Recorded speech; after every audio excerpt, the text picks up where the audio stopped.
आज हम लोग चैप्टर 1 क्लास 12 का आगे जो है गॉसेस लॉ ऑफ इलेक्ट्रोस्टैटिक्स इसको जानेंगे। ये गॉसेस लॉ ऑफ जो इलेक्ट्रोस्टैटिक्स है ये किस चीज़ के ऊपर बात करता है उसके बारे में जानेंगे। सबसे पहले हम लोग ये जानेंगे कि जो गॉसेस हैं जो इलेक्ट्रोस्टैटिक्स के बारे में बताए थे उन्होंने इलेक्ट्रोस्टैटिक्स के ऊपर में क्या बात कहें। तो सबसे पहले ये जानते हैं कि अकॉर्डिंग टू दिस लॉ, इस लॉ के आधार पे टोटल जो इलेक्ट्रिक फ्लक्स होगा, इलेक्ट्रिक फ्लक्स यानी कि number of electric field lines passes through a unit area. तो यहाँ वही बात बोला जा रहा है कि द टोटल इलेक्ट्रिक फ्लक्स जो होगा, यानी हम इलेक्ट्रिक फ्लक्स यानी कि फाई ई से रिप्रेजेंट करते हैं इलेक्ट्रिक फ्लक्स को, ओवर दी क्लोज सरफेस, और जो क्लोज सरफेस है उसको एस मान लिया गया है, जिस सरफेस से होकर इलेक्ट्रिक फील्ड लाइंस पास करेंगे। इन वैक्यूम, वैक्यूम का मतलब है जहाँ पे आपका खाली जगह पूरा है, जहाँ हवा तक भी नहीं, उसको वैक्यूम कहते हैं। ये जो बोलता है कि E by epsilon not times of the total electric charge. इसका सीधा मतलब ये हुआ कि जो टोटल इलेक्ट्रिक फ्लक्स जो होगा आपका वो आपका चार्ज के मल्टीपल के बराबर होगा, लेकिन कितना, तो बोलता है ई बाई एप्सिलॉन नॉट के।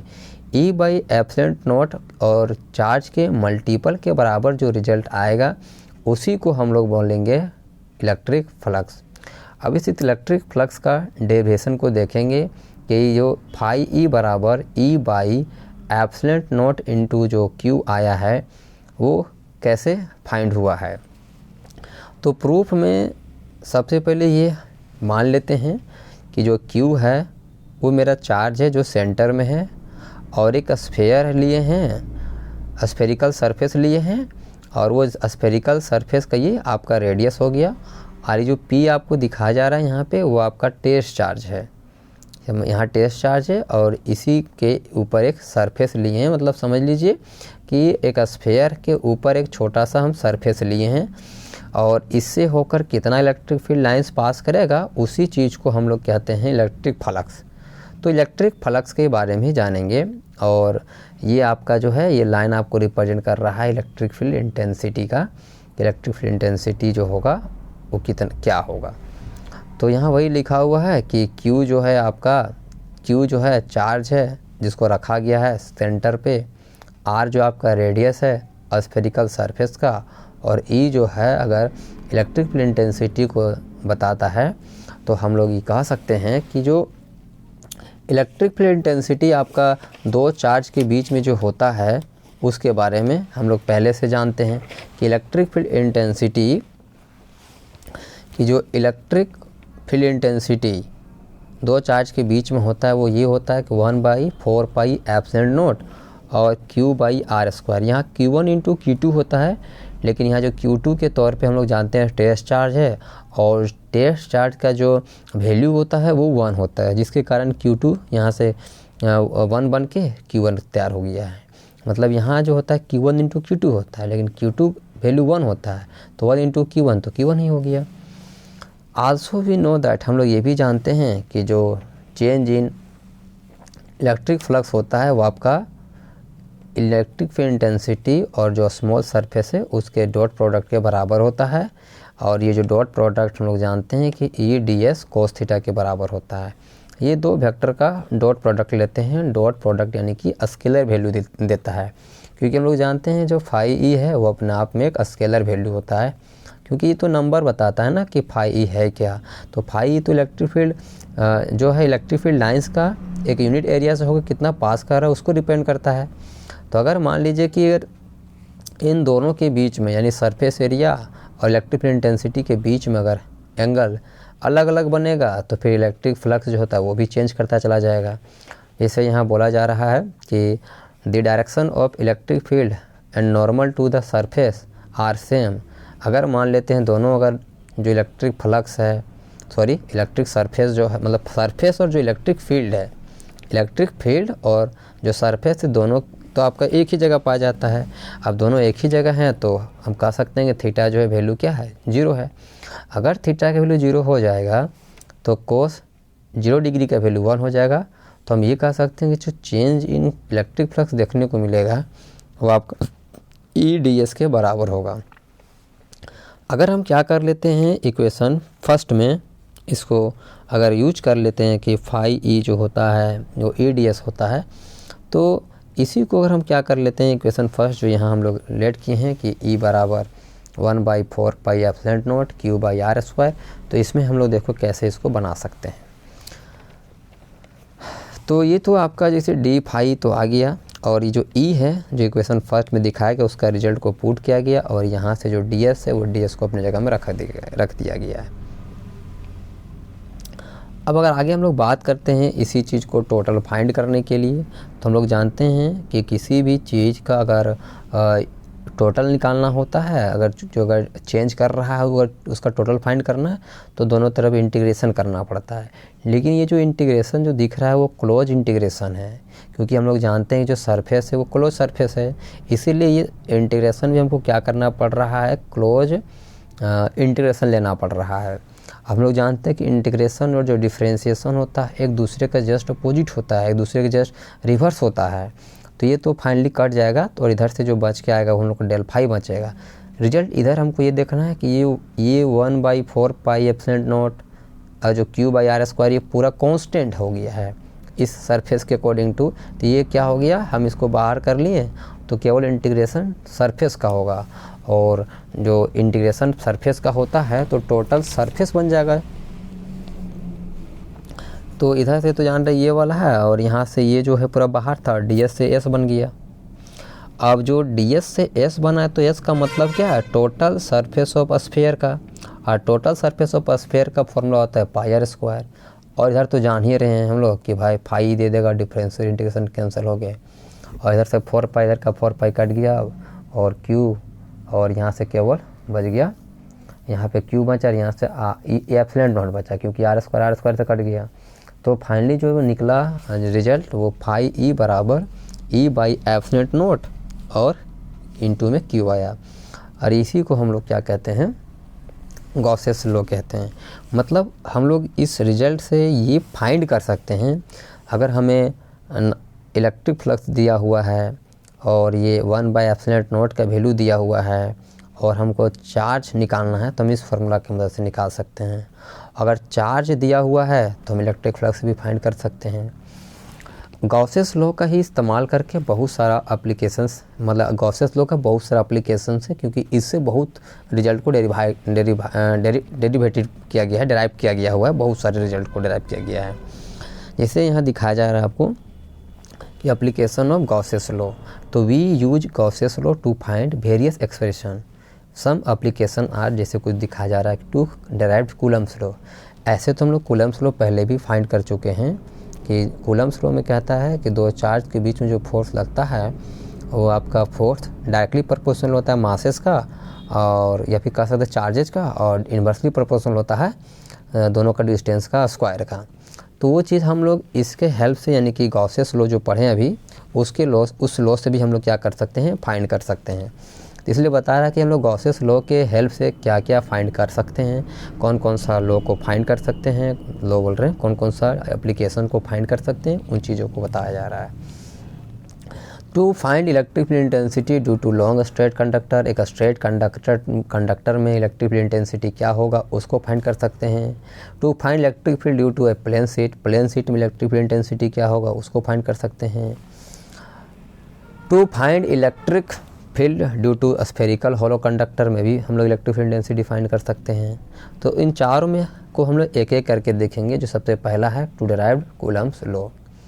तो कूलम्स लॉ के बारे में जानेंगे तो हम लोग पहले तो ये जानते हैं कि अगर Q1 आपका एनी कोई सोर्स चार्ज, याद रखना source charge, then the total electric flux जो होता है फ्रॉम गॉसेस लॉ से, तो इतना तो जानते हैं कि QE मतलब फाई इक्वल टू 1/एप्सिलॉन नॉट इंटू Q1, ये गॉसेस लॉ से हमको मालूम है और हम लोग ये चीज़ पहले से जानते हैं। ये गॉसेस लॉ का जो भी एक्सपेरिमेंट किया गया था कि एक स्फेयर लेना है, एक स्फेयर आपका है, Q चार्ज है सेंटर में, और सरफेस पे जो है वो एक छोटा सा सरफेस है जहाँ से इलेक्ट्रिक लाइंस पास कर रहा है, और ये आपका इलेक्ट्रिक फील्ड इंटेंसिटी को रिप्रेजेंट कर रहा है। तो अगर हम दोनों तरफ फिर से वही बात करें कि फाई ई की जगह, देखिए जैसे यहाँ पे हम लोग अभी लिए थे ना कि इस जगह पे कि फाई ई बराबर E1/ε0 और Q1 था, तो फाई का रिजल्ट तो हम लोग पहले से मालूम है ना कि फाई ई को हम लोग लिख सकते हैं कि जो नंबर ऑफ इलेक्ट्रिक फ्लक्स होता है किसके बराबर होता है, तो फाई ई बराबर हम ये कह सकते हैं कि इंटीग्रेशन ऑफ EdS के बराबर होता है, और इधर जो है 1/ε0 D1 अपनी जगह में। अब इन दोनों का फिर से डॉट प्रोडक्ट किया गया है, तो EdS cos थीटा आ गया, और फिर यहाँ थीटा के वैल्यू को 0 पुट किया गया है। जैसे 0 पुट करेंगे cos थीटा 0 डिग्री का वैल्यू 1 हो जाएगा, और जो EdS है वो आपका ये तो कांस्टेंट है, बाहर चला गया, और DS का वैल्यू हो जाएगा S, यानी यहाँ बन गया E इंटू S बराबर, इधर से बन गया 1/ε0 इंटू Q1। यहाँ E अपना जगह और S का मतलब total surface area of sphere, और इधर 1/ε0 Q1। आप लोग ये तो जानते हैं कि टोटल सरफेस एरिया ऑफ जो स्फीयर होता है 4πr² होता है। अब इस 4πr² को हम अगर डिवाइड में ले आए तो बन जाएगा 1/4πε0, और जो पूरा रिजल्ट आ गया ये R² इसका कहाँ आ गया, ये Q1 अपने जगह में, और ये मेरा क्या निकल गया, इलेक्ट्रिक फील्ड इंटेंसिटी, जो इलेक्ट्रिक फील्ड इंटेंसिटी है वो निकल गया।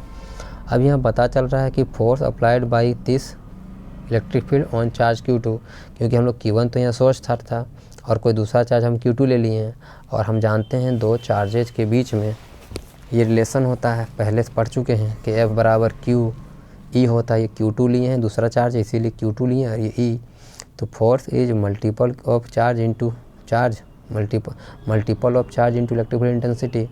अब इसका हम यूज कर लेते हैं, तो बन जाएगा F बराबर Q2, और ये जो भी पीछे निकाले तो उसको यहाँ पर पुट कर दिए हैं, तो ये Q1 Q2 मल्टीप्लाई हो गया। और हम लोग जानते हैं कि कूलम्ब्स लॉ ऑफ इलेक्ट्रोस्टैटिक्स का ये रिजल्ट होता है। तो हम लोग इलेक्ट्रिक फील्ड इंटेंसिटी यानी कि जो फोर्स, इलेक्ट्रिक फोर्स है वो हम लोग फाइंड कर लिए हैं, कूलम्ब्स लॉ ऑफ इलेक्ट्रोस्टैटिक्स जिसको बोलते हैं इसको। तो ये कहाँ से फाइंड किए, ये हम लोग इलेक्ट्रिक फ्लक्स के हेल्प से फाइंड किए हैं। तो इसीलिए हम लोग बोल रहे हैं कि जो इलेक्ट्रिक फ्लक्स के अंदर में, यानी हम लोग बहुत सारा 4-5 रूल हम लोग उस लॉ के वजह से 4-5 एप्लीकेशन को फाइंड करेंगे, जिसमें से पहला एप्लीकेशन है वो इलेक्ट्रिक फोर्स फाइंड किए हम लोग कूलम्ब्स लॉ का, जिसको हम लोग जानते हैं कूलम्ब्स लॉ ऑफ इलेक्ट्रोस्टैटिक्स के नाम से। अब आता है थोड़ा सा दूसरा लॉ से, मतलब दूसरा एप्लीकेशन पढ़ने से पहले हमको कुछ जानकारी लेना है सेकेंड लॉ में जो यूज होने वाले हैं उन जानकारी को, जिसमें से सबसे पहले आता है चार्ज डिस्ट्रीब्यूशन।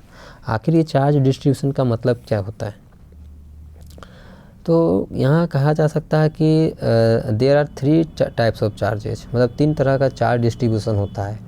एक होता है लीनियर चार्ज डिस्ट्रीब्यूशन, और एक होता है सरफेस चार्ज डिस्ट्रीब्यूशन, और एक होता है वॉल्यूम चार्ज डिस्ट्रीब्यूशन। जैसा कि नाम तो पता चल रहा है कि चार्ज डिस्ट्रीब्यूशन मतलब चार्ज का बढ़ जाना। तो सबसे पहले हम लोग जानते हैं कि लीनियर चार्ज डिस्ट्रीब्यूशन किसको बोलेंगे, तो the ratio of total charge यानी Q। रेशियो का मतलब जानते हैं भाई, बटा होता है। तो the ratio of total charge and length of conductor, मतलब रेशियो ऑफ टोटल चार्ज और लेंथ ऑफ कंडक्टर का रेशियो को ही हम लोग बोलते हैं चार्ज डिस्ट्रीब्यूशन। कौन सा चार्ज डिस्ट्रीब्यूशन, तो लीनियर चार्ज डिस्ट्रीब्यूशन।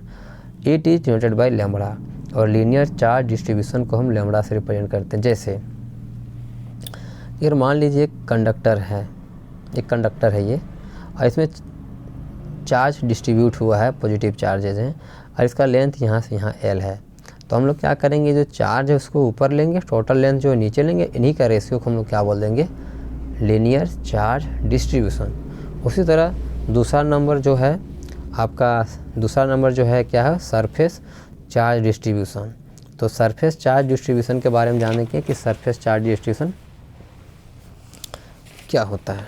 तो जैसे बोला गया कि surface charge distribution with the ratio of total charge to the total surface area of the surface charge distribution कहेंगे। मतलब इसमें जैसे मान लीजिए एक हम क्या कर लिए, सरफेस ले लीजिए, सीट ले लिए, एक सरफेस सीट ले लिए, तो इस पर जो चार्ज होगा उसको ऊपर लिखेंगे, चार्ज को ऊपर लिखेंगे और टोटल जो सरफेस एरिया है उसको नीचे लेंगे, और इन दोनों का रेशियो को हम लोग बोल देंगे सरफेस चार्ज डिस्ट्रीब्यूशन। और इस चीज़ को जो डिनोट करते हैं उसको हम लोग बोलते हैं रो, है ना। ये सिग्मा यहाँ बोला गया कि सिग्मा है ये ऐसे। तो सिग्मा को बहुत तरह से बनाया जाता है। सिग्मा हम लोग ऐसे भी रिप्रेजेंट करते हैं, ए टाइप का, ऐसे ए लिख लेते हैं, ऐसे थोड़ा सा निकाल देते हैं, तो ये भी सिग्मा ही है, इसको सिग्मा कहते हैं। और अभी जो बनाया गया वहाँ ये ए बनाया गया इस तरह से, इसको हम लोग यहाँ बोल दे रहे हैं सरफेस चार्ज डिस्ट्रीब्यूशन। अगला है वॉल्यूम चार्ज डिस्ट्रीब्यूशन। कि आखिर वॉल्यूम चार्ज डिस्ट्रीब्यूशन किसको बोलते हैं? तो the ratio of total charge to the volume of distributed charge is called volume charge distribution, और इसको रिप्रेजेंट करते हैं हम लोग रो से। यानी अभी यहाँ टोटल चार्ज होगा और नीचे पूरा स्फेयर जो भी है मेरा सॉलिड होगा उसका स्फेयर को हम नीचे रखेंगे, यानी ये अपने आप में एक सॉलिड स्फेयर दिखाया जा रहा है। तो ये हम लोग का चार्ज डिस्ट्रीब्यूशन के बारे में हुआ। अब हम लोग दूसरा जो एप्लीकेशन था है ना उसके बारे में जानेंगे कि to find electric field intensity due to long straight conductor, मतलब एक लॉन्ग स्ट्रेट कंडक्टर के कारण जो इलेक्ट्रिक फील्ड इंटेंसिटी होता है वो कितना होगा। तो सबसे पहले हम लोग लेट कर लेते हैं कि L be the length of conductor, और लैम्बडा जो होगा आपका लीनियर चार्ज डिस्ट्रीब्यूशन है, जैसे इस कंडक्टर में दिखाया जा रहा है। इसीलिए हम लोग ने पहले चार्ज डिस्ट्रीब्यूशन के बारे में जाना कि आखिर चार्ज डिस्ट्रीब्यूशन होता क्या है। तो पहला हम लोग जाने कि लीनियर चार्ज डिस्ट्रीब्यूशन। तो लीनियर चार्ज डिस्ट्रीब्यूशन में देखिए कंडक्टर है और क्या है, पूरा चार्ज आपका डिस्ट्रीब्यूट हुआ है, टोटल लेंथ को L माना गया है, और एक छोटा सा मतलब जो सरफेस लिए हुए हैं, सरफेस छोटा सा सरफेस लिए हैं उसी कंडक्टर में, और इस कंडक्टर में जो इलेक्ट्रिक फील्ड इंटेंसिटी है वो E को रिप्रेजेंट कर रहा है। और ये जो छोटा सा आपका जो दिख रहा है सरफेस उसको हम लोग DS नाम दिए हुए हैं। अगर हम लोग बात करते हैं कि जो लेटस जो कंसिडर एक सिलेंड्रिकल जो क्लोज आपका सरफेस दिख रहा है जिसका लेंथ L है और radius of the base R मान लेते हैं इसका, अगर इसका रेडियस को हम लोग मान लेते हैं R, इसका रेडियस को मान लेते हैं R। Then using Gauss's law, तब गॉसेस लॉ के आधार पे हम कह सकते हैं कि फाई और E बराबर 1/ε0 इंटू Q। और हम लोग अभी तो पढ़े हैं कि जो Q को हम चाहेंगे तो πL ले सकते हैं, मतलब ये लैम्बडा L ले सकते हैं। तो लैम्बडा L कैसे ले सकते हैं, तो हम लोग ही पढ़े थे कि जो लैम्बडा होता है वो ये रिप्रेजेंट करता है कि आपका टोटल चार्ज और टोटल लेंथ, ये लैम्बडा बराबर आपका Q/L होता है। तो यहाँ से अगर हम लोग Q को निकालेंगे तो लैम्बडा L हो जाएगा, तो यहाँ Q की जगह में क्या रख दिया गया, लैम्बडा L को रख दिया गया है। और अगर हम लोग ये मान लें कि दोनों के बीच में यानी इलेक्ट्रिक फील्ड इंटेंसिटी और सरफेस के बीच में अगर एंगल 0 होगा तो फिर तो लोग जानते हैं cos थीटा की वैल्यू 0 हो जाएगा, और E जो है वो बाहर आ जाएगा कांस्टेंट, DS फिर से वापस से आपका सिलेंडर का कर्व सरफेस एरिया के बराबर हो जाएगा। और curve surface area of cylinder, क्योंकि वायर है तो वायर का जो अगर शेप देखें तो वो लगभग सिलेंडर के ही शेप में होता है। तो curve surface area of cylinder जो होता है वो 2πRL होता है। अब 2πRL है और यहाँ ये है और इधर से 1/ε और πL है। अब हम यहाँ से क्या कर सकते हैं कि जो E बराबर अगर हम यहाँ से निकाल लें इस जगह से, यहाँ से अगर हम लोग E को निकालेंगे तो जो 2πRL तो मल्टीप्लाई से डिवाइड में चला जाएगा, और जैसे वो डिवाइड में चला जाएगा तो कुछ रिजल्ट हम लोग को इस तरह से ही मिल जाएगा, जिससे L आपका कट जाएगा और जो रिजल्ट होगा वो E बराबर 1/2πε0 और π/R आएगा, और ये हमारा क्या होगा, रिक्वायर्ड रिजल्ट होगा। यानी ये आपका इससे पता चलता है कि इलेक्ट्रिक फील्ड इंटेंसिटी कितना होगा, कहाँ पे, तो स्ट्रेट कंडक्टर पे। एक स्ट्रेट कंडक्टर में इलेक्ट्रिक फील्ड इंटेंसिटी जो होगा वो इस रिजल्ट से हम लोग पता कर सकते हैं। उसके बाद एक और रिजल्ट्स के बारे में जानेंगे, उसके बाद कुछ हम लोग ये जो रिजल्ट्स हैं इन रिजल्ट से रिलेटेड न्यूमेरिकल को देखेंगे। हम लोग नेक्स्ट क्लास में अगला जो एप्लीकेशन है उसके बारे में जानेंगे कि to find electric field intensity due to plane sheet, कि कोई एक प्लेन सीट है और उसमें अगर हमको पता करना है कि एक प्लेन सीट है उसमें चार्जेज हैं और उस चार्जेज के वजह से जो इलेक्ट्रिक फील्ड इंटेंसिटी होगा उस स्फेयर में या उस प्लेन शीट में वो क्या रहेगा, तो उसके बारे में हम लोग नेक्स्ट क्लास में जानेंगे।